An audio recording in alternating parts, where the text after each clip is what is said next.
It's a story that I guess shocked everyone yesterday when the news was made on the floor of the House of Commons by the Prime Minister that India was apparently allegedly involved in a killing of a Canadian citizen on Canadian territory back in BC in June. Robert Fife is Ottawa Bureau Chief of the Globe and Mail. The Globe and Mail has this story, of course, and we're not going to talk about why the Prime Minister would have done this a day before the Globe and Mail came out with it, at least not to start with. But look, I guess, Mr. Fife, to begin with, I guess the question I want to ask you is, from your understanding, how long would the government have known about this for? Well, according to the Prime Minister, they knew about it several months ago or shortly thereafter the murder, but we don't really have details on that.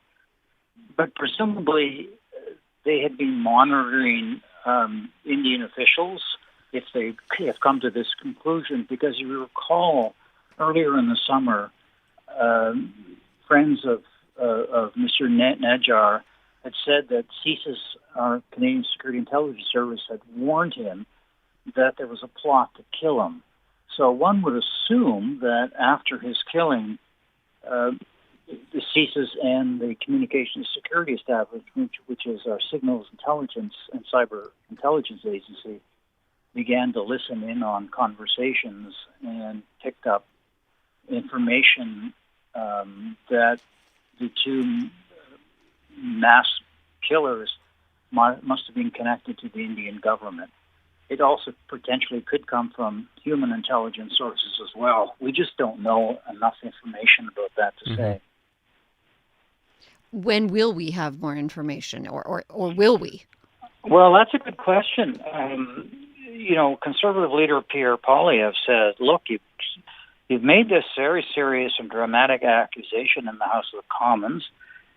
You really owe it to Canadians to produce the evidence that India was involved, given the fact that the Indian government has been very strong in its denial that it had anything to do with this. And so, I think there's a possibility here that the government could provide this kind of intelligence without hampering the homicide investigation. So, but there's no indication yet the government is going to provide this information.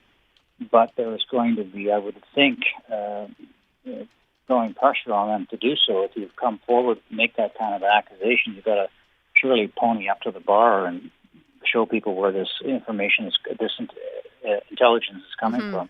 Without, of course, making sure that you don't burn, if there is human resources, you don't burn them. Mm-hmm. Do you think any of this has to do with the fact, or why we're just finding out now, or maybe no more details, with the fact that Canadian allies, so that's Britain and I guess France and the United States, have all been briefed, but from my understanding, there's been little, if any, reaction from them or support of any kind?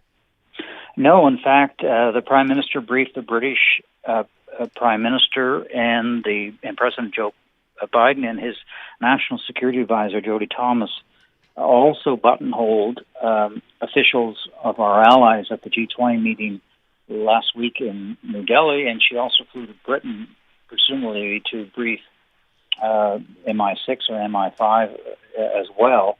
But none of these countries have said that, have publicly come out to condemn India, and I don't think they're going to, because they want to have good trade relations with India. Right. And more important, they see India as a very important counterweight to China, which, of course, is the world's greatest threat to Western democracies. Which kind of begs the question, doesn't it? If you're not going to get support from your allies in this, which made it a lot easier to go ahead and make this announcement to begin with, because it would have been verified, they would have had intelligence going along with them. Where does this all end? I mean, you have one country kind of blowing in the wind here, not getting support from allies you'd expect it to get support from. Does this thing go away as quickly as it started? Well, let's just go and take a look. Do you remember when Saudi Arabia's crown prince Adnan Khashoggi? Yeah. Yes, and they chopped up his body, and then the United States and Biden said they were not going to have anything to do with him, and so did a lot of other countries, including Canada, for that matter. Reality, real politics stepped in here, and the United States needing Saudi oil and needing Saudi Arabia as a very important player in the Middle East, began to just said, okay, we've got to move on from this, and we'll reestablish relations. And Canada, as you know, also we had the Saudis had suspended the purchase of armored vehicles, and we're now back to selling them armored vehicles. So, it's not nice when other countries come in and murder people, and we shouldn't stand by it. But sometimes people just have to hold their nose and deal with these countries. Oh, interesting. But the different thing is that Saudi Arabia is an authoritarian dictatorship. India is a democracy. Right. It is a member of the British Commonwealth, of which Canada is. We've had long-standing relations with them. They have a parliamentary democracy. It's absolutely unacceptable that Indian agents would come here or the proxies. We don't know whether it was Indian agents or whether they hired hitmen, but agents of the Indian government would be behind a killing of a Canadian citizen here in Canada. It's just unacceptable. I mean, yes, India has a lot of problems with Mr. Najjar. He has advocated for a separate homeland. They believe he may have been involved in violence in India and has been accused of being a terrorist. But, there are ways to doing this. If you think this is the case, then you get an Interpol and you ask Canada to extradite him if, in fact, there's any evidence to that effect. But, this is a Canada where we have separatists in the House of Commons. We have free speech in this country, and he's quite entitled to say whatever he wants as long as he's not being unlawful. I'm thinking about the fact this last visit to India, Trudeau's visit, showed that the relations were strained. And we already knew that they were to some degree. I think it was more visible than we expected, like we had seen with the previous incident with the Chinese president. And a lot of people saying this harkens back to that. Now there's protests, anti-Trudeau, anti-Canadian protests in the streets in India. Where do things go from here? Now what? What's going to happen next, do you think? Well, we're in deep freeze. It's going to be like this for a considerable period of time. I don't know how we're going to get out of this. Relations were bad, but it looked like there was an effort by the government to try to get things back on track. We were pursuing a free trade agreement with India, and they hoped to have this done very, very quickly. And then of course, this killing happened, and on September the 1st, we hit pause on those trade talks, and we also canceled a Canadian trade mission to India. Now we know why. This is Canadian. Everybody's beaten the door to India now because everybody's businesses don't want to work in China anymore because it's becoming very repressive and dangerous. And India is a very large economy. They have cheap labor. They speak English. They have a vibrant and growing high-tech sector. And so American companies are looking at India as a place to be as an alternative for supply chains than China. And so are other countries, including Canada. I just want to ask one last thing as we wrap up. Is it going to be, do you believe, Bob, incumbent on the Prime Minister to reveal what Canada knows in order to have made this allegation to begin with? Or is this going to kind of go the way of the Chinese public inquiry, which goes on and on and on and on, and try to appoint a committee and get to the bottom of it that way? Well, one would hope that he heeds the call from Mr. Polyev to actually provide the intelligence. I suspect they won't do so, but when you make something like this, you better provide some evidence to back it up.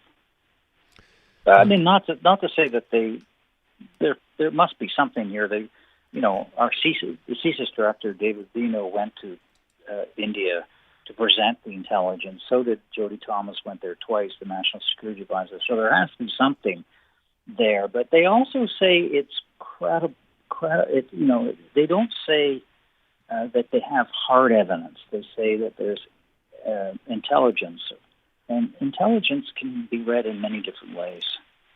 That sounds risky. It's just coming across to me as a little reckless then. Well, but they also say the RCMP is leading this investigation as well. So, I mean, it's not as over and done with here, right? We will at some point find out what happened here. I just wonder if this is going to take months and months, or if this is unless something the we find out killers less. aren't here anymore. Right, maybe exactly. maybe you know, we know when the Russians have killed people in Great Britain, they got out right away. The Israelis who have done targeted killings in Europe and even in Iran, as you know, they get out right away. So if these people were Indian agents, there are very chances they could already be gone. Exactly. Robert Fife, Ottawa Bureau Chief at the Globe and Mail. Thanks so much for the time. We appreciate it as always. Very much. You're welcome. Bye. All right, there you go. So I don't know about that. So there's so many things here to try to understand. So you're right. So the Prime Minister goes to India, and we're all like, "What's going on? He's not getting much done here," and they're not really, basically acknowledging him very much. And then we find out, well, the reason is because he brought this up, and of course they didn't like this. Didn't go well. Right. Yeah. Now we have this story about allegedly a Canadian being killed by Indian agents. So are we? I know it's not fair to compare this to Chinese, political And yet interference, but is it? Was it Jim or Tom who brought that up? But I was like, it's so true. It's very similar to how that went down. Like there was a strained exchange, and then next thing you know, the PM's office is trying to get ahead of the story. And India, by the way, and not a surprise, has already called these charges, these allegations, ridiculous, ludicrous, pick a word. Mm-hmm. So I don't know. I don't know where this goes. And I don't know how long we actually keep talking about this if they don't have any proof. This may be, well, the RCMP is investigating the murder. Credible and, intelligence. We'll let you know when there's something to report. What is credible intelligence? As he said, could be interpreted a lot of different ways. Surely they wouldn't come out. Anyway.